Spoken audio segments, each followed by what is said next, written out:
शुरू करने वाले हैं आज हम लोग अपना चौथा चैप्टर, चैप्टर 4, जिसका नाम है क्या? जिसका नाम है विद्युत धारा का चुंबकीय प्रभाव। जिसका नाम है विद्युत धारा का चुंबकीय प्रभाव। विद्युत धारा का चुंबकीय प्रभाव। इंग्लिश में इस चैप्टर का नाम है magnetic effect of current. Magnetic effect of current या फिर इलेक्ट्रिक करंट। देखिए सुनिए, आपको अगर याद हो तो हम लोग इलेक्ट्रोस्टैटिक्स चैप्टर में आवेश के गुण पढ़े थे। आवेश के गुण, और उस आवेश के गुण में एक बहुत ही महत्वपूर्ण गुण पढ़े थे, जो मैं बोला था आपको कि अभी बस मान लो, आगे ये चीजों को पढ़ना है। तो ये गुण था क्या कि स्थिर आवेश जो होता है वो केवल विद्युतीय क्षेत्र बनाता है, जबकि गतिमान आवेश विद्युतीय क्षेत्र के साथ साथ चुंबकीय क्षेत्र भी बनाता है। आपको याद होगा कि आवेश के गुण में आपको बोले थे क्या कि जो स्थिर आवेश है, स्थिर आवेश जो है, ये स्थिर आवेश केवल विद्युतीय क्षेत्र बनाता है, केवल विद्युतीय क्षेत्र बनाता है, जबकि केवल विद्युतीय क्षेत्र बनाता है, जबकि जो गतिमान आवेश होता है वो विद्युतीय क्षेत्र के साथ साथ चुंबकीय क्षेत्र भी बनाता है, जबकि जबकि गतिमान आवेश जबकि गतिमान आवेश जबकि गतिमान आवेश विद्युतीय क्षेत्र के साथ साथ विद्युतीय क्षेत्र के साथ साथ विद्युतीय क्षेत्र के साथ साथ चुंबकीय क्षेत्र भी बनाता है, चुंबकीय क्षेत्र भी बनाता है। इस प्रॉपर्टी के आधार पर आप जरा सा ध्यान दीजिएगा कि हम लोग पढ़े हुए हैं किस चीज का परिभाषा, पिछले चैप्टर में विद्युत धारा का परिभाषा पढ़े हुए हैं। विद्युत धारा का परिभाषा क्या कहता है कि आवेशों का सतत प्रवाह, आवेशों का सतत प्रवाह जो होता है वो क्या होता है? विद्युत धारा। अब ये बात बताओ कि विद्युत धारा में ये बात जान रहे हैं क्या कि जो अपना विद्युत धारा है वो क्या है भाई? तो वो है आवेशों का सतत प्रवाह। और जब आवेश प्रवाह होगा, इसका मतलब जब आवेश का प्रवाह होगा, इसका मतलब स्पष्ट है कि ये गतिमान आवेश की बात हो रही है। इसका मतलब क्या है कि गतिमान आवेश की बात हो रही है। जब भी किसी चालक से होकर के विद्युत धारा बहेगा, इसका मतलब स्पष्ट है कि उससे होकर के आवेशों का प्रवाह हो रहा है। और जब भी आवेश का प्रवाह होगा तो गतिमान आवेश होगा, और गतिमान आवेश विद्युतीय क्षेत्र के साथ साथ जो है वो चुंबकीय क्षेत्र का भी निर्माण करेगा। विद्युतीय क्षेत्र का अध्ययन हम लोग पिछले चैप्टर्स में बहुत ही बारीकी से किए हैं, बहुत ही लेवल तक किए हैं, बहुत सारे क्वेश्चन सॉल्व किए हैं। लगभग सेम कॉन्सेप्ट पर यहां से हम लोग चुंबकीय क्षेत्र का भी कॉन्सेप्ट पढ़ना शुरू करेंगे। बात समझ में आ रहा है? तो इस चुंबकीय क्षेत्र के बारे में जो सबसे पहले अगर किसी ने कहा था, सबसे पहले किसी ने कहा था तो एक साइंटिस्ट थे जिनका नाम था क्या? जिनका नाम था ऑर्स्टेड। जिसका नाम था क्या? ऑर्स्टेड। तो ऑर्स्टेड का जो ऑब्जर्वेशन था, ऑर्स्टेड का जो ऑब्जर्वेशन था, जो ऑर्स्टेड का जो क्या था, अनुभव था, जो ऑर्स्टेड ने देखा था, साइंटिस्ट का नाम था, ये मैं आपको कल भी बताया था एक बार। आज फिर से चीजों को लिख करके सिलसिलेवार तरीके से लेकर के आगे बढ़ेंगे, ठीक है? तो ये जो ऑर्स्टेड का जो एक्सपेरिमेंट था, ठीक ना, ऑर्स्टेड का ऑब्जर्वेशन, ऑब्जर्वेशन अध्ययन, ठीक ना। तो ऑर्स्टेड का अध्ययन क्या कह रहा था भाई चुंबकीय क्षेत्र के बारे में कि जब भी किसी धारावाही चालक के पास, ऑर्स्टेड ने एक ऐसा सिस्टम बनाया था, ये सिस्टम जरा सा देखिएगा ध्यान से, कि मान लीजिए कि ये एक कोई सा चालक है और इस चालक के साथ जो है, तो इस तरीके से हम लोग क्या किए हैं, एक सेल जोड़ दिए हैं और यहां पर एक स्विच लगा दिए हैं। यहां पर एक सेल जोड़ दिए हैं, एक स्विच लगा दिए हैं। ये सेल का नेगेटिव टर्मिनल है, ये पॉजिटिव टर्मिनल। सेल के पॉजिटिव टर्मिनल से विद्युत धारा निकलेगा, यहां स्विच अभी ऑफ है, और इसके बगल में यहां पर क्या किया गया, एक मैग्नेटिक कंपास रख दिया गया जिसका सुई पहले से उत्तर और दक्षिण दिशा में है। बात समझ में आ रहा है? ऑस्टर्ड ने क्या किया, जैसे इस स्विच को ऑन किया, जैसे ही क्या किया, इस स्विच को ऑन किया, तो ये विद्युत धारा यहां से होकर के इससे बहने लगेगी, धारा आई। और जैसे इस स्विच को ऑन किया गया तो ऑस्टर्ड ने देखा क्या कि ये जो मैग्नेटिक कंपास है इसका निडल डिफ्लेक्ट हो रहा है, मतलब जो उत्तर और दक्षिण के दिशा में पहले था उस दिशा से क्या हो रहा है, डेविएट हो रहा है। फिर ऑस्टर्ड ने क्या किया, इस बैटरी को पलट दिया। फिर ऑस्टर्ड ने क्या किया, इस बैटरी को पलट दिया। अब जैसे ही आप इस बैटरी को पलटिएगा तो पलटने से कहानी हो जाएगी कैसी, ये पॉजिटिव ये नेगेटिव, यहाँ पे ये रहा स्विच जो जैसे था वैसे ही, और यहाँ पे वही कंपास था जिस कंपास का सुई पहले नॉर्थ डायरेक्शन और साउथ डायरेक्शन में था। बात समझ में आ रहा है? कहीं भी लगाओ कोई फर्क नहीं पड़ना, ठीक ना। सर्किट कंप्लीट होगा तभी धारा बहेगा, स्विच कहीं भी लगा दीजिए, ठीक ना। सर्किट कंप्लीट नहीं होगा धारा नहीं बहेगा, ठीक है। अब देखिए कि फिर ऑस्टर्ड जैसे ही यहाँ पर स्विच को ऑन करेगा, अब विद्युत धारा कैसे बहेगी, पॉजिटिव से निकलेगी, नेगेटिव से ऐसे विद्युत धारा बहेगी। इस बार ऑस्टर्ड ने क्या देखा कि जो डेविएशन पहले नॉर्थ से इधर हुआ था, धारा के दिशा के बदल जाने से ये डेविएशन अब की बार क्या हुआ, ऐसे डेविएशन, जबकि पहले का जो डेविएशन था ये इसके उल्टे दिशा में था। तो मैग्नेटिक कंपास के सुई के दिशा को अगर कोई भ्रमित कर रहा है तो निश्चित ही उसके अगल बगल में कोई ना कोई मैग्नेट होगा। मैं क्या बोला हूं कि अगर कोई स्वतंत्र कंपास है, अगर कोई सा मान लीजिए कि ये स्वतंत्र कंपास है, तो स्वतंत्र कंपास का निडल जो रहेगा वो किधर रहेगा, नॉर्थ और साउथ डायरेक्शन में ही रहेगा। लेकिन अगर मैं अपने हाथ में कोई स्ट्रांग मैग्नेट लूं और इस मैग्नेट को इसके अगल बगल में ऐसे घुमाऊं तो इसका दिशा क्या होगा, बदलेगा, इसका दिशा क्या होगा, परिभ्रमित होगा। इस बात से यह स्पष्ट होता है कि अगर इस मैग्नेटिक कंपास का निडल डेविएट हुआ है, इसका मतलब जरूर ही इसके अगल बगल में कोई ना कोई चुंबकीय क्षेत्र बना है। बात समझ में आ रहा है? जरूरी इसके अगल बगल में कोई ना कोई चुंबकीय क्षेत्र बना है जो इसके दिशा को क्या किया है, बदल दिया है। दूसरी बात यहां से यह कंक्लूजन निकलती है कि विद्युत धारा के दिशा के बदलने से डेविएशन का दिशा भी क्या हो गया है, इसका मतलब चुंबकीय क्षेत्र का दिशा भी बदला है। बात समझ में आ रहा है? तो किसी भी धारावाही चालक के अनुरूप जब हम किसी मैग्नेटिक कंपास को ले जाएंगे तो उसके निडल में डेविएशन होगा। डेविएशन होगा इसका मतलब स्पष्ट है कि धारावाही चालक के चारों तरफ चुंबकीय क्षेत्र का निर्माण होता है, और जब हम विद्युत धारा के दिशा को बदल देते हैं तो चुंबकीय क्षेत्र की दिशा भी बदल जाती है। इसमें ऑस्टर्ड ने कुछ चीजें और ऑब्जर्व की थी। क्या ऑब्जर्व की थी कि जैसे जैसे यहां से हम विद्युत धारा का मान बढ़ाते जाएंगे इसका डेविएशन और ज्यादा बढ़ता जा रहा था।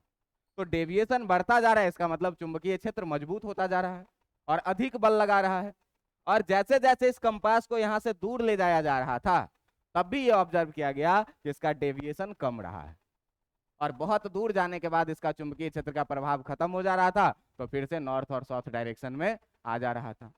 इस बात से यह स्पष्ट है कि धारा का मान बढ़ाने से यहाँ पर चुंबकीय क्षेत्र का मान भी क्या होता है, बढ़ता है, और जैसे जैसे हम चालक से दूर जाते जाते हैं चुंबकीय क्षेत्र का मान क्या होता है, घटता है। बात समझ में आ गई? तो इस ऑस्टर्ड के एक्सपेरिमेंट को अगर आप रिटन फॉर्म में लिखेंगे तो लिखेंगे कि अध्ययन के दौरान यह देखा गया, अध्ययन के दौरान यह देखा गया कि किसी धारावाही चालक के पास किसी कंपास को ले जाने से, किसी दिशा सूचक यंत्र बोलते हैं, क्या बोलते हैं कंपास को, दिशा सूचक यंत्र, ठीक ना। और इस दिशा सूचक यंत्र को आप कंपास ही याद रखें तो ज्यादा अच्छा रहेगा, ठीक ना। दिशा सूचक यंत्र कंपास को ले जाने पर कंपास के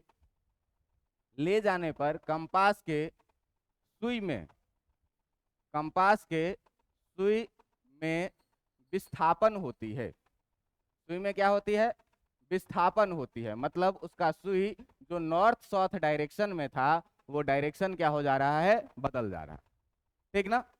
और क्या देखा गया, और यह देखा गया कि धारा की दिशा बदल देने से, और धारा की दिशा बदल देने से यह देखा गया कि जब धारा की दिशा बदल देते हैं, बदल देने से विस्थापन की दिशा भी क्या हुई, बदल गई।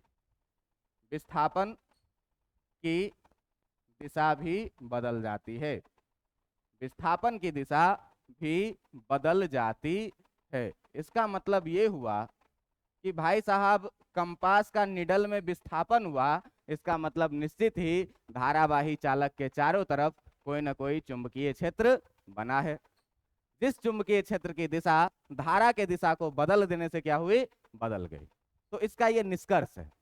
तो ये ऑब्जर्वेशन था क्या कि एक्सपेरिमेंट में यह चीज देखा गया क्या कि जब किसी धारावाही चालक के नजदीक में आप किसी कंपास को ले जाते हैं तो उसके सुई में विस्थापन होती है, और यह विस्थापन की दिशा तब बदल जाती है जब धारा की दिशा क्या की जाती है, बदल जाती है।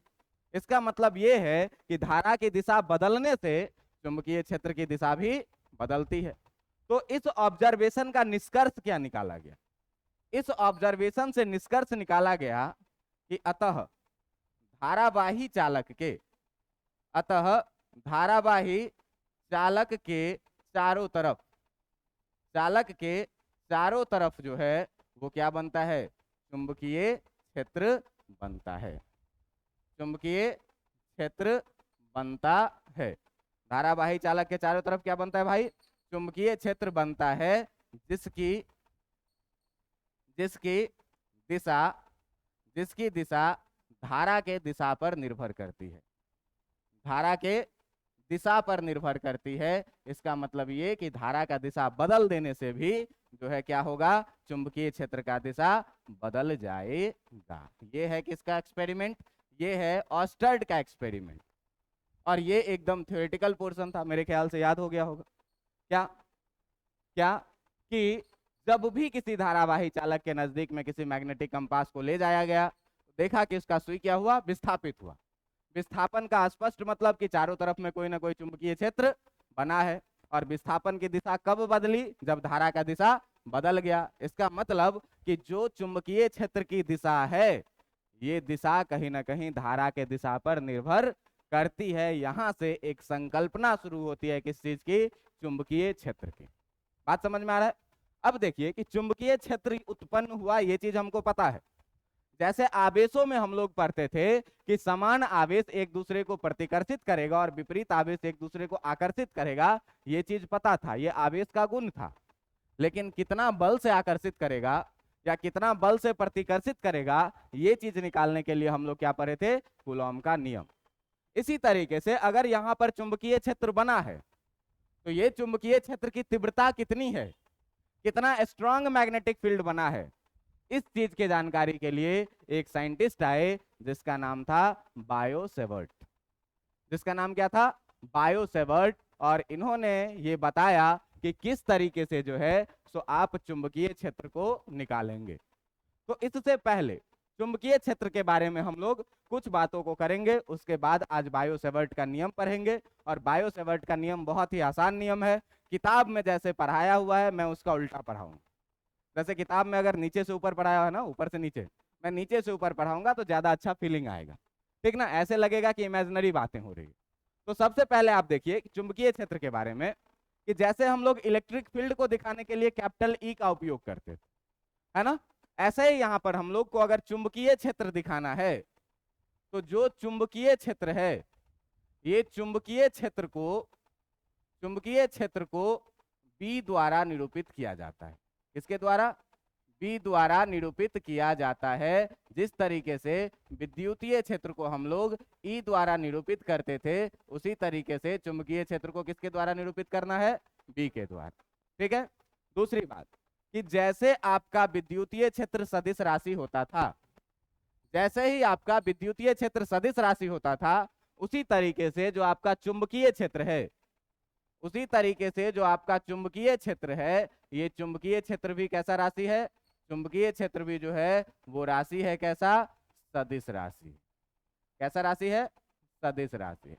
अब सदिश राशि है तो इसका परिमाण और दिशा दोनों होगा, परिमाण और दिशा दोनों का बात हम लोग आगे करेंगे बायो सावर्त के नियम में।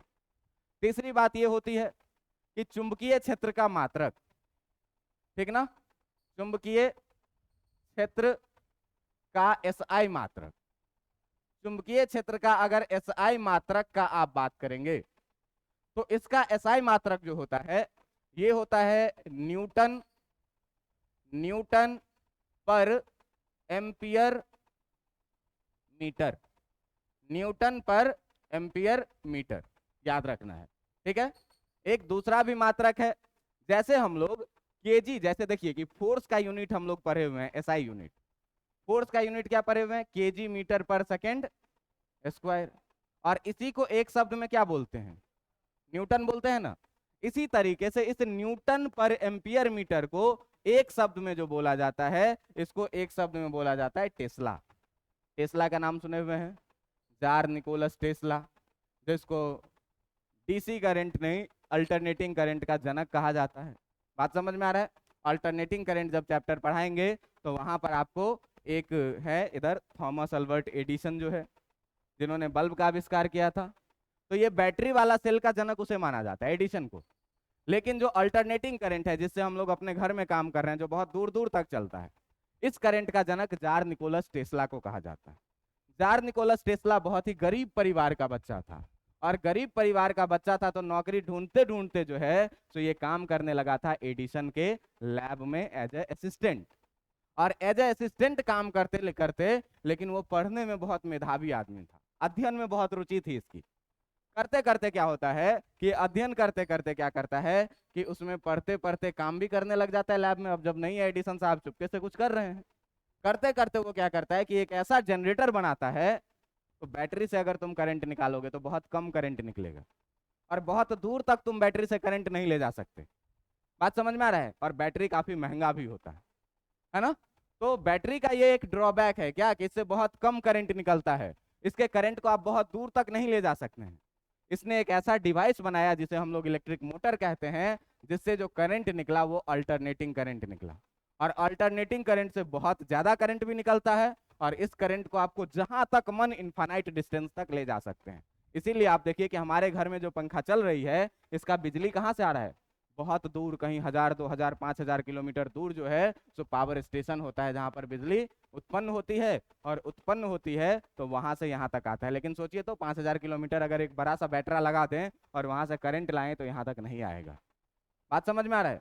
तो ऐसा युक्ति बना लेते हैं कौन, जार निकोलस टेस्ला। और फिर एडिसन चाहता है कि इसके युक्ति को हम अपने नाम से पब्लिश करें। इसके लिए यह जार निकोलस टेस्ला को बहुत प्रलोभन भी देता है, क्या कि हम तुमको इतना पैसा दे रहे हैं, ये डिवाइस तुम हमको दे दो, ठीक ना। गरीब आदमी था, लेकिन गरीब था लेकिन ईमानदार भी था। कहा कि नहीं, ये मेरा मेहनत है, हम इसको बिकने नहीं देंगे। और नहीं बेचता है, उसके हाथ से नहीं बेचता है, तो एडिसन गुस्सा करके उसको अपने यहाँ काम से निकाल देता है। और निकाल देता है तो फिर वो धीरे धीरे कहीं काम करके मेहनत से जो है सो पैसा कमाता है, और अपने इस एक्सपेरिमेंट को, अपने इस खोज को प्रकाशित करता है। और आज उसी टेस्ला के काम पर दुनिया की सबसे महंगी इलेक्ट्रिक कार की कंपनी टेस्ला है। बात समझ में आ रही है। तो ये एक कहानी थी। तो ऐसा नहीं है कि केवल हमारे आपके मन में ही एक दूसरे के प्रति जलन होती है, हर एक फील्ड में ऐसा है। इससे बचना चाहिए, मोटिवेट करना चाहिए, एक दूसरे को अप्रिसिएट करना चाहिए अगर अच्छा काम कर रहे हैं तो भाई इसी टेस्ला के नाम पर जो है सो इस चुंबकीय क्षेत्र का जो है सो एक और मात्रक का नाम रखा गया, जिसे क्या बोला गया, जिसे बोला गया क्या, जिसे बोला गया क्या, टेस्ला।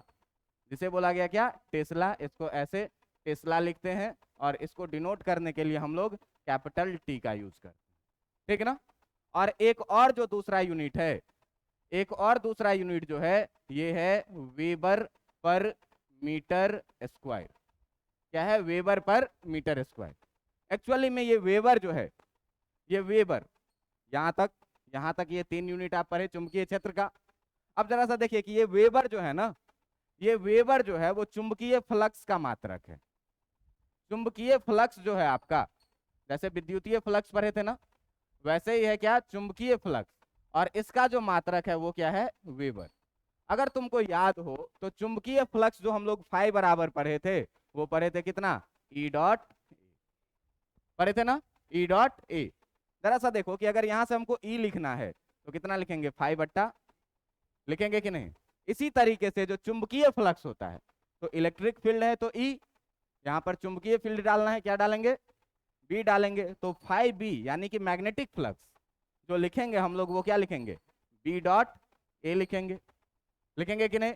बी डॉट ए लिखेंगे। ए को इधर लाओगे तो बी इक्वल टू कितना हो जाएगा? फाई बाई ए। और ये फ्लक्स का मात्रक जो होता है वो क्या होता है? वेबर। और नीचे क्षेत्रफल है, इसका मात्रक क्या होगा? Metre square. तो यहीं से एक मात्रक आता है चुंबकीय फ्लक्स का, क्या? वेबर पर मीटर स्क्वायर।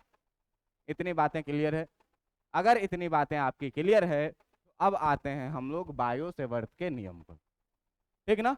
इतना बात देखिए, ये तीनों मात्रक ही आपको याद रखना है। क्या? न्यूटन पर एम्पियर मीटर एक मात्रक है, दूसरा मात्रक है आपका क्या? टेस्ला। और तीसरा मात्रक है क्या आपका? वेबर पर मीटर स्क्वायर। हो सकता है कि बोल दे आपको क्या कि इनमें से कौन सा चुंबकीय क्षेत्र का मात्रक नहीं है, और तीन ऑप्शन ये दे दे, एक कोई और चौथा ऑप्शन दे दे, तो आपको तीनों याद रहना चाहिए। बात समझ में आ रहा है? ऐसे भी तो क्वेश्चन पूछा जाता है, और नहीं वाला क्वेश्चन बनाना ज्यादा टफ हो जाता है। बात समझ में आ रहा है? इसीलिए इन चीजों को क्या करना है हमको? एकदम ढंग से याद रखना है। देखो बहुत सारी चीजें हैं इसमें जो बहुत इंटरेस्टिंग आएगी, तुमको एकदम लगेगा कि हम क्या इलेक्ट्रिक फील्ड ही पढ़ रहे हैं। बात समझ में आ रहा है? इलेक्ट्रिक फील्ड ही पढ़ रहे हैं। तो हम आपको कंपैरेटिव अध्ययन करेंगे, हम आपको डेली बोलेंगे कि इलेक्ट्रिक फील्ड से तुम ये टॉपिक पढ़ के आना, और उसी कॉन्सेप्ट पर यहाँ मैग्नेटिक फील्ड पढ़ाएंगे। बात समझ में आ रहा है? तो देखिए, अब जो अगला चीज है हमारा इसमें, ये सबसे इंपॉर्टेंट, जैसा करंट इलेक्ट्रोस्टैटिक्स में जैसा कूलॉम्स का लॉ था, ऐसे ही यहाँ पर बायो सेवर्थ का नियम। तो बायो सेवर्थ का नियम का उपयोग जो हम लोग क्या करते हैं, वो चुंबकीय क्षेत्र का परिमाण निकालने के लिए और दिशा निकालने, ठीक ना? क्या? चुंबकीय क्षेत्र का परिमाण और दिशा निकालने के लिए। ऑस्टर्ड ने ये बताया कि चुंबकीय क्षेत्र बनेगा, ऑस्टर्ड ने ये भी बताया कि धारा की दिशा बदल देंगे तो चुंबकीय क्षेत्र की दिशा भी बदल जाएगी। लेकिन अगर आपसे पूछा जाए कि चुंबकीय क्षेत्र होगा कितना, परिमाण का बात करने लगे, दिशा बदलेगी लेकिन किस दिशा में होगी, दिशा की बात होने लगी, तो इसके लिए आपको जानकारी करना होगा किस चीज का? बायो सेवर्थ के नियम का। इस बायो सेवर्थ के नियम को इंग्लिश में तो लिखा जाता है ऐसे, बायो सेवर्थ लॉ, ठीक ना? और इसको हिंदी में पढ़ते हैं हम लोग बायो सेवर्ट का नियम। बायो सेवर्ट का नियम। और ये जो नियम है, ये नियम जो है, ये नियम जो है वो है किस चीज के लिए? तो चुंबकीय क्षेत्र का, ध्यान दीजिएगा, क्या? चुंबकीय क्षेत्र का परिमाण, चुंबकीय क्षेत्र का परिमाण तथा दिशा ज्ञात करने के लिए, दिशा ज्ञात करने के लिए, दिशा ज्ञात करने के लिए इस नियम का प्रयोग किया जाता है। दिशा ज्ञात करने के लिए इस नियम का प्रयोग किया जाता है कि भाई साहब, अगर चुंबकीय क्षेत्र जो है, चुंबकीय क्षेत्र जो है वो कितने परिमाण का है और किस दिशा में है, तो उसके लिए जो है सो हम लोग किस नियम का उपयोग करेंगे? बायो सेवर्थ के नियम का उपयोग करेंगे। और ये बायो सेवर्थ का नियम जो कहता है, ये कहता है क्या कि अगर कोई धारावाही चालक है, अगर कोई धारावाही चालक है तो आप संपूर्ण धारावाही चालक के लिए एक बार में चुंबकीय क्षेत्र निकाल नहीं सकते हैं। जैसे कूलॉम का नियम कहता था क्या कि केवल बिंदु आवेश के लिए वैलिड है, केवल बिंदु आवेश के लिए वैलिड है। अगर डिस्ट्रीब्यूटेड चार्ज रहेगा, अगर वितरित आवेश रहेगा, तो वितरित आवेश के लिए हम लोग डायरेक्ट कूलॉम का नियम नहीं लगाते थे। इसी तरीके से यहां पर भी ये क्या कहता है कि पूरे धारावाही चालक के लिए आप एक बार में क्या कर सकते हैं? चुंबकीय क्षेत्र निकाल नहीं सकते हैं। आप क्या करिए? तो धारावाही चालक को छोटे छोटे एलिमेंट में तोड़िए, धारावाही चालक को क्या करिए? छोटे छोटे एलिमेंट में तोड़िए, हर एलिमेंट के कारण चुंबकीय क्षेत्र निकालिए और फिर सबको जोड़िए। तो छोटे छोटे एलिमेंट में तोड़ करके जोड़ने का मतलब इंटीग्रेट कीजिए। बात समझ में आ रहा है?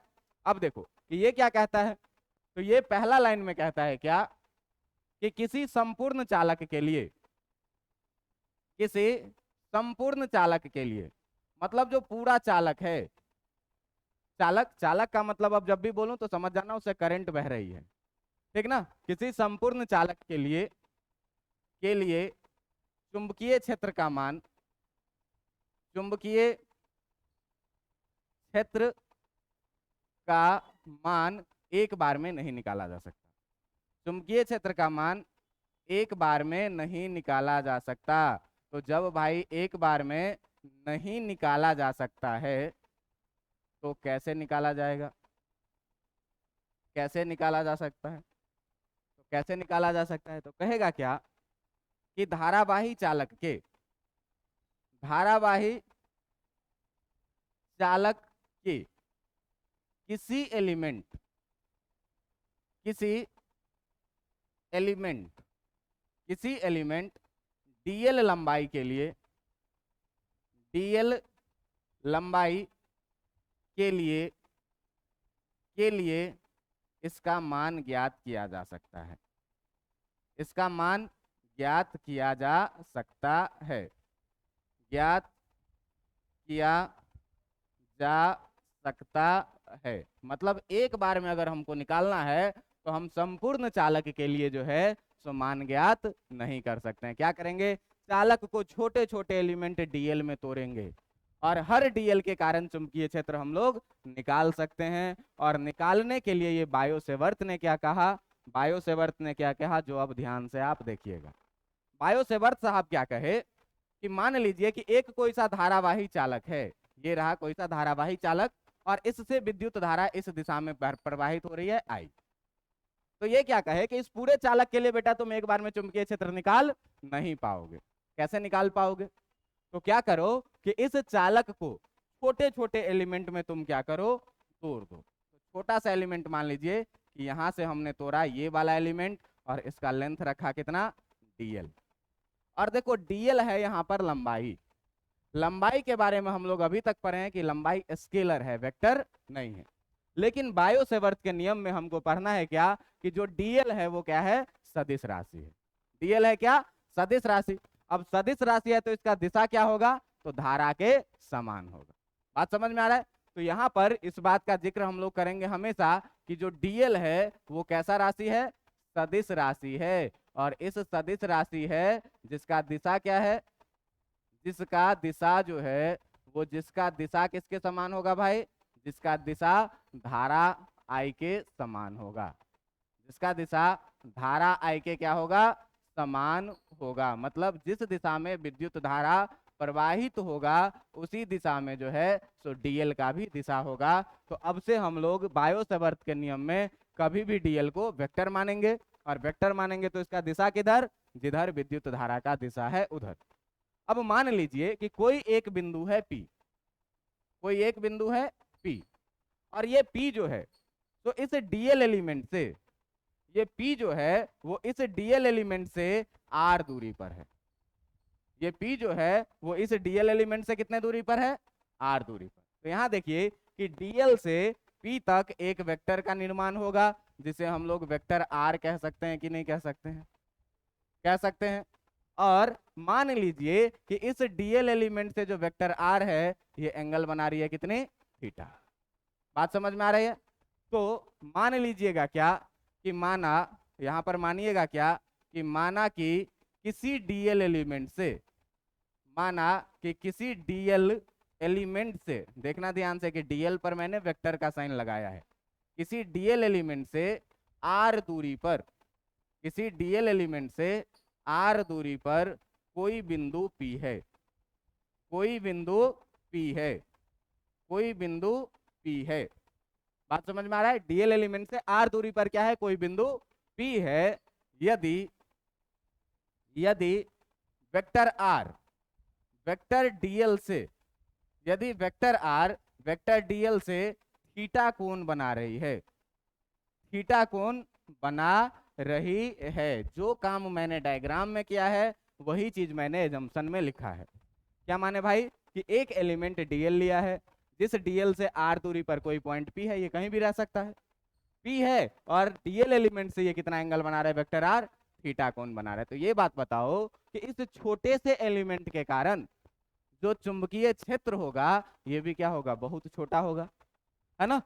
तो छोटे एलिमेंट, तो हम लोग यहां पर लिखेंगे क्या कि छोटे एलिमेंट, छोटे एलिमेंट डीएल के कारण, के कारण छोटा चुंबकीय क्षेत्र, छोटा चुंबकीय क्षेत्र, छोटा चुंबकीय क्षेत्र, छोटा चुंबकीय क्षेत्र का नाम हम लोग रखेंगे क्या, डीबी। डीबी, तो डीबी इक्वल टू बायोसेवर्ट ने क्या कहा कि जो डीबी होगा, ये डीबी होगा कितना, म्यू नॉट बाई 4 पाई। कितना कहा, mu naught by 4 pi I into DL vector है, अक्रॉस आर भी क्या है, वेक्टर है, और नीचे में कितना, आर क्यूब। यही फॉर्मूला दिया था किसने, बायोसेवर्ट ने। अब इस फॉर्मूला से हम लोग क्या करेंगे, धीरे धीरे आगे बढ़ेंगे। ध्यान दीजिएगा कि ये फॉर्मूला जो है ये बहुत प्रचलित नहीं है, लेकिन इसको हम लोग बोलते हैं क्या, वेक्टर फॉर्म बोलते हैं। किसका वेक्टर फॉर्म, तो वेक्टर फॉर्म है ये किस चीज का, बायोसेवर्ट के लॉ का, vector form of Biot Savart's law. बात समझ में आ रहा है। अब देखिए यहां पर ध्यान से देखिएगा, डीएल क्या है ये आपको पता है कि छोटा सा एलिमेंट है, वेक्टर आर क्या है ये भी आपको पता है कि पी पॉइंट से डीएल को मिलाने वाला एक वेक्टर है, ये आर डिस्टेंस है ये भी आपको पता है। सवाल उठता है किस चीज का, आई करंट है ये भी आपको पता है। सवाल उठता है क्या कि ये म्यू नॉट बाई 4 पाई क्या है, ठीक ना। तो जहां पर जो है, जहां पर ध्यान दीजिएगा कि जहां पर जो है, तो जहां आपका जो म्यू नॉट बाई 4 पाई है, म्यू नॉट बाई 4 पाई एक नियतांक है, क्या है, एक नियतांक है, और इसी नियतांक को जनरली चुंबकीय नियतांक भी कहा जाता है। जैसे विद्युतीय नियतांक आप पढ़ते थे कि नहीं, विद्युतीय नियतांक कितना पढ़ते थे, 1/4 पाई एप्सिलॉन नॉट। और इस म्यू नॉट बाई 4 पाई का जो वैल्यू होता है, म्यू नॉट बाई 4 पाई का जो वैल्यू होता है वो होता है कितना, 10⁻⁻7। जैसे उसका वैल्यू होता था 9 इंटू 10⁻9, ऐसे इसका वैल्यू कितना होता है, 10⁻⁻7। ध्यान देना ये बहुत छोटा कांस्टेंट है, ये क्या है, बहुत छोटा कांस्टेंट है। अच्छा, इससे भी छोटा कांस्टेंट है कौन सा, ग्रेविटेशनल कांस्टेंट, है ना, 6.65 इंटू 10⁻12 में, है ना। तो -7 से भी छोटा, -12 में, तो आप -11, अच्छा, तो फिर भी -11 इससे छोटा है। अब ध्यान देना कि कांस्टेंट के बेसिस पर तुम देखो कि कांस्टेंट के बेसिस पर ग्रेविटेशनल कांस्टेंट जो है वो है कितना, 6.67 इंटू 10⁻11। ये जो मैग्नेटिक कांस्टेंट है बी के लिए मैं लिखता हूं, बी के लिए कितना लिखे, 10 का पावर, और इलेक्ट्रिक फील्ड ई के लिए कितना लिखे थे, 9 × 10 का पावर। इस दोनों में सबसे बड़ा कौन है, इस दोनों में सबसे बड़ा कौन है, इलेक्ट्रिक। इसका मतलब अगर कोई तुमसे पूछे कि कौन सा फोर्स सबसे ज्यादा स्ट्रांग फोर्स होता है, तो तुम इस कांस्टेंट से बता देना, जिसका कांस्टेंट सबसे ज्यादा उसका फोर्स सबसे ज्यादा, मतलब इलेक्ट्रोस्टैटिक फोर्स सबसे स्ट्रांग फोर्स होता है। उससे कम होता है मैग्नेटिक फोर्स, और सबसे कम होता है क्या, ग्रेविटेशनल फोर्स। बात समझ में आ रहा है। तो ये एक इंपॉर्टेंट पॉइंट यहां से बनता है कि कौन सा फोर्स सबसे स्ट्रांग होगा, तो आप कांस्टेंट का वैल्यू याद रखिए, जिसका कांस्टेंट हैवी है वो हैवी फोर्स है, जिसका कांस्टेंट वीक है वो वीक फोर्स है। बात समझ में आ रहा है। मतलब सबसे वीक हुआ ग्रेविटेशनल फोर्स 10 का पावर -11 में, उससे थोड़ा स्ट्रांग हुआ क्या, मैग्नेटिक फोर्स, और उससे कितना गुना, देख लो 3 यहां डालोगे तो 0 में आएगा, और 7 और 9 16 गुना ज्यादा हो जाएगा क्या, इलेक्ट्रोस्टैटिक फोर्स। बात समझ में आ रहा है बात। तो ये सबसे स्ट्रांगेस्ट फोर्स होता है कौन सा, इलेक्ट्रोस्टैटिक फोर्स। अब ध्यान दीजिएगा कि इलेक्ट्रोस्टैटिक्स में हम लोग पढ़ते थे 1/ε0 में, ε0 को परमिटिविटी बोलते थे, परमिटी बोलते पर्यावैद्युकता, और यहां पर या विद्युतशीलता भी बोलते थे, है ना। ऐसे यहाँ पर म्यू नॉट को हम लोग बोलते हैं क्या, चुंबकशीलता। क्या बोलते हैं, चुंबकशीलता। देखो खाली नाम बदल रहा है, विद्युतशीलता विद्युत में था, और चुंबकशीलता किस में है, चुंबक में है। बात समझ में आ रहा है। उसको बोलते थे परमिटिविटी, और इसको क्या बोलते थे, परमिएबिलिटी। इसको क्या बोलेंगे, परमिएबिलिटी। बात समझ में आ रहा है। चलो आगे बढ़ते हैं, इसमें लिखते हैं इस पॉइंट को कि तथा म्यू नॉट जो है, म्यू नॉट क्या है, निर्वात या वायु की, निर्वात या वायु की क्या है भाई साहब, चुंबकशीलता है। क्या है, चुंबकशीलता। और इस चुंबकशीलता को बोला जाता है परमिएबिलिटी। क्या बोला जाता है, परमिएबिलिटी है। अब ध्यान दीजिएगा कि हम लोग अभी क्या पढ़े हैं कि mu not by 4 pi equal to जो होगा वो कितना होगा 10 का पावर माइनस, तो तुमको याद होगा कि एप्सिलॉन नॉट का वैल्यू निकाले थे 8.85 into 10 to the power minus 12, है ना, याद है ना। इसी तरीके से देखो कि अगर यहाँ पर म्यू नॉट का वैल्यू निकालने के लिए बोले तो 4 पाई को इधर ले जाइए, 10 का पावर कितना हो जाएगा -7, 4 पाई का वैल्यू डालिएगा, ये कहानी क्या हो जाएगा आपका सॉल्व हो जाएगा। बात क्लियर हो रही है, कोई दिक्कत, इतना में कोई दिक्कत नहीं होगा। अब ध्यान से देखना कि अब इसी को हम लोग लेके चलते हैं किसमें, स्केलर फॉर्म। फिर स्केलर फॉर्म के बाद इस कांस्टेंट का वैल्यू इस सब चीज का हम चर्चा करेंगे, यूनिट का। इसका यूनिट अभी तक नहीं लिखे हैं, इसका यूनिट लिखेंगे स्केलर फॉर्म हो जाने के बाद। अब ध्यान दीजिएगा कि आप पढ़े हुए हैं ये बात कि अगर कहीं पर वेक्टर ए है और क्रॉस वेक्टर बी है तो इसको हम लोग कितना लिख सकते हैं, ए बी साइन, इतना बात जानते हो कि नहीं जानते हो, ए क्रॉस बी को ए बी साइन थीटा लिख सकते हैं। तो भाई साहब यहाँ पर लिखा हुआ है D B equal to mu not by 4 pi I into D L cross R और नीचे में आर क्यूब। तो dl क्रॉस r को dl into R into sine theta लिख सकते हैं कि नहीं लिख सकते हैं, लिख सकते हैं। तो जब लिखोगे तो यहां से ये db हो जाएगा कितना, mu naught by 4 pi I dl r sine theta और बट्टा में कितना r क्यूब हो जाएगा, r से r क्यूब कट के स्क्वायर हो जाएगा, कितना बचेगा db equal to mu not by 4 pi I dl sine theta बट्टा कितना आर स्क्वायर, और ये हो जाएगा क्या डीबी का परिमाण। और यही जो है ये बायो सर्वताज के नियम का कौन सा फॉर्म है, स्केलर फॉर्म है, अदिश रूप। बातें समझ में आ रही है कि नहीं आ रही है, बातें समझ में आ रही है। अब देखो कि किताब में इस चीज को कैसे लिखा जाता है। ये तो तुम्हारा कांस्टेंट है, म्यू नॉट बाई 4 पाई क्या है तुम्हारा कांस्टेंट। ध्यान से देखना कि dB equal to mu not by 4 pi को मैं लिखता हूं constant, mu not by 4 pi को मैं क्या लिखता हूं कांस्टेंट, और ये है कितना I D L sine theta और बाई कितना आर स्क्वायर। ध्यान से देखिए कांस्टेंट को हटाएंगे तो बराबर किस में बदल जाएगा, प्रोपोर्शनल में बदल जाएगा। अब जब प्रोपोर्शनल में बदला तो ये कितना हो गया I D L sine theta by कितना। अब इसी को अलग अलग करके लिखो। अब किताबें क्या लिखती है बायो सर्वताज के नियम को, जो यहां से देखो। अब किताबें लिखती है कि जो मैग्नेटिक फील्ड है डीबी ये प्रोपोर्शनल होता है आई के, जैसे जैसे धारा का मान बढ़ेगा चुंबकीय क्षेत्र का मान बढ़ेगा।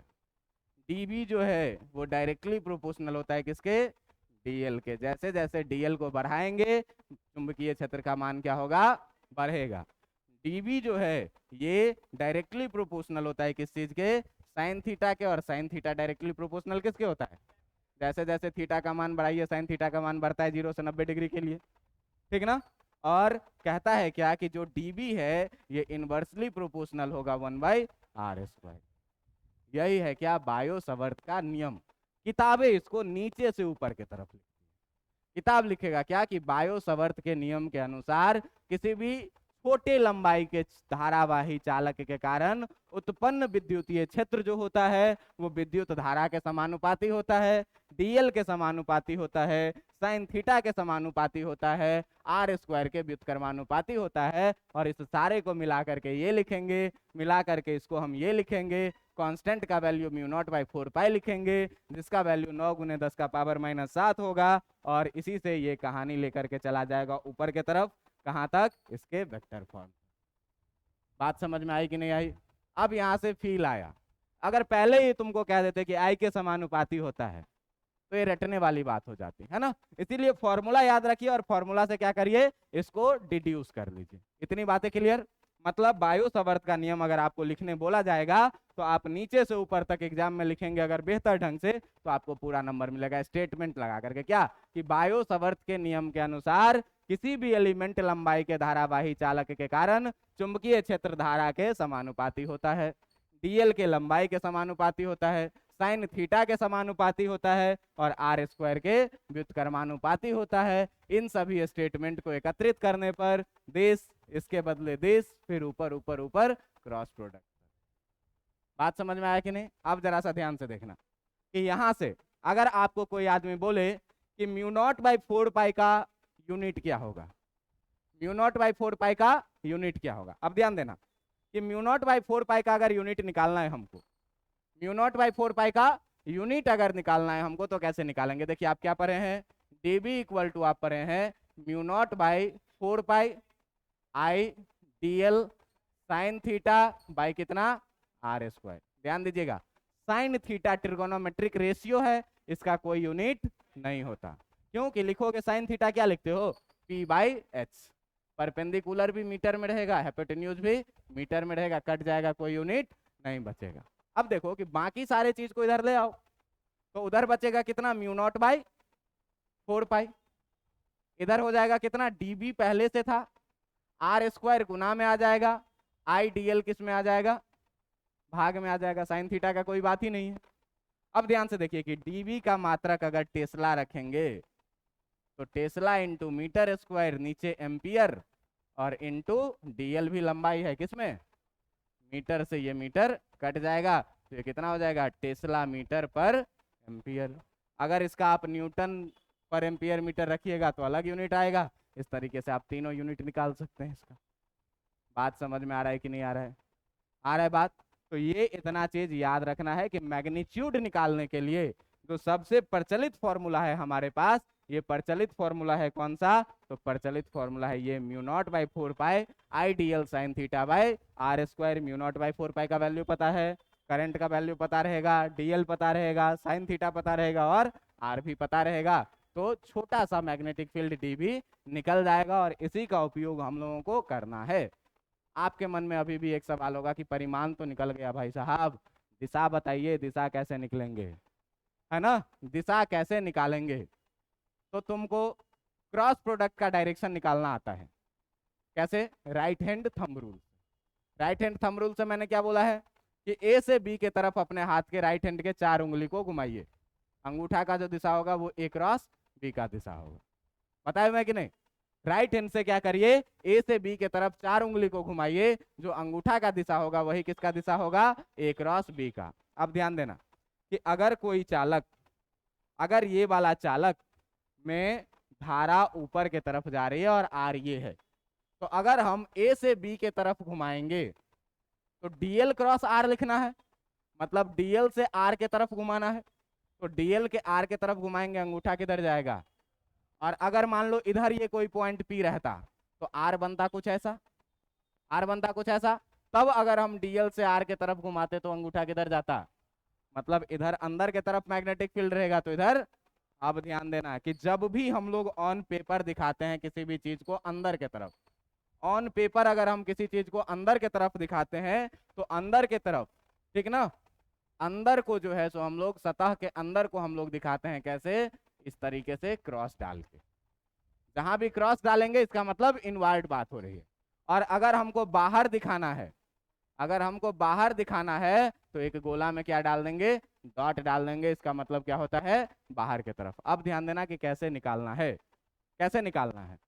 तो चुंबकीय क्षेत्र का दिशा जो है, चुंबकीय क्षेत्र का, चुंबकीय क्षेत्र का दिशा जो है वो, चुंबकीय क्षेत्र का दिशा कैसे निकालना है भाई, चुंबकीय क्षेत्र का दिशा निकालना है राइट हैंड थंब रूल के द्वारा। ध्यान देना राइट हैंड, यहाँ पर चुंबकीय क्षेत्र वाले चैप्टर में राइट और लेफ्ट हैंड दोनों का कॉन्सेप्ट है, इसीलिए इसको बहुत ही बारीकी से आपको ध्यान में रखना है कि कहाँ पर राइट हैंड लगाना है, कहाँ पे लेफ्ट हैंड लगाना है। आगे आप फ्लेमिंग का लेफ्ट हैंड रूल पढ़ेंगे, ठीक ना, राइट हैंड रूल पढ़ेंगे, तो ये चीज ध्यान में रखना है। यहाँ पर क्या, राइट हैंड रूल द्वारा ज्ञात किया जाता है, राइट हैंड रूल द्वारा ज्ञात किया जाता है। अब ये राइट हैंड रूल क्या है ये तुमको पता होगा, अगर नहीं भी पता है तो एक शॉर्टकट सीख लो कि कैसे निकालना है, शॉर्टकट सीख लो कैसे निकालना है। मान लो कि ये दे दिया तुमको क्या, विद्युत धारा का दिशा चालक से, अपने अंगूठा को क्या करो, धारा के दिशा में रखो, राइट हैंड के अंगूठा को क्या करिए, धारा के दिशा में रखिए, और चालक को पकड़िए, पकड़ मत लेना, ठीक ना, करंट है इसमें, चालक को पकड़िए। तो जब पकड़िएगा तो देखिए यहाँ से अंगूठा किधर जाएगा, अंदर जाएगा, अंदर जाएगा मतलब क्या, और अंगूठा इधर से क्या आएगा, मतलब इधर क्या, सिंपल सा बात, बात समझ में आ रहा है। क्या करना है, चालक को अपने राइट हैंड से ऐसे पकड़िए कि अंगूठा किधर रहे, करंट के और करंट के दिशा में रहे तो जिधर से उंगली अंदर जाए उधर अंदर की तरफ दिशा, और जिधर से उंगली बाहर आए उधर। क्लियर है बातें? बातें क्लियर है? तो आज बायो सेवर्थ के इस नियम को हम लोग स्पष्ट किए, ठीक ना। अगले दिन बायो सेवर्थ के नियम पर हम लोग कुछ क्वेश्चन करेंगे, बढ़िया बढ़िया क्वेश्चन करेंगे, और इस प्रकार से ये बायो सेवर्थ का नियम यहाँ पर हो जाएगा समाप्त। पढ़ के आइएगा, रिवीजन करके आइएगा, नहीं तो उधर है, याद रखना। क्या बोले हो?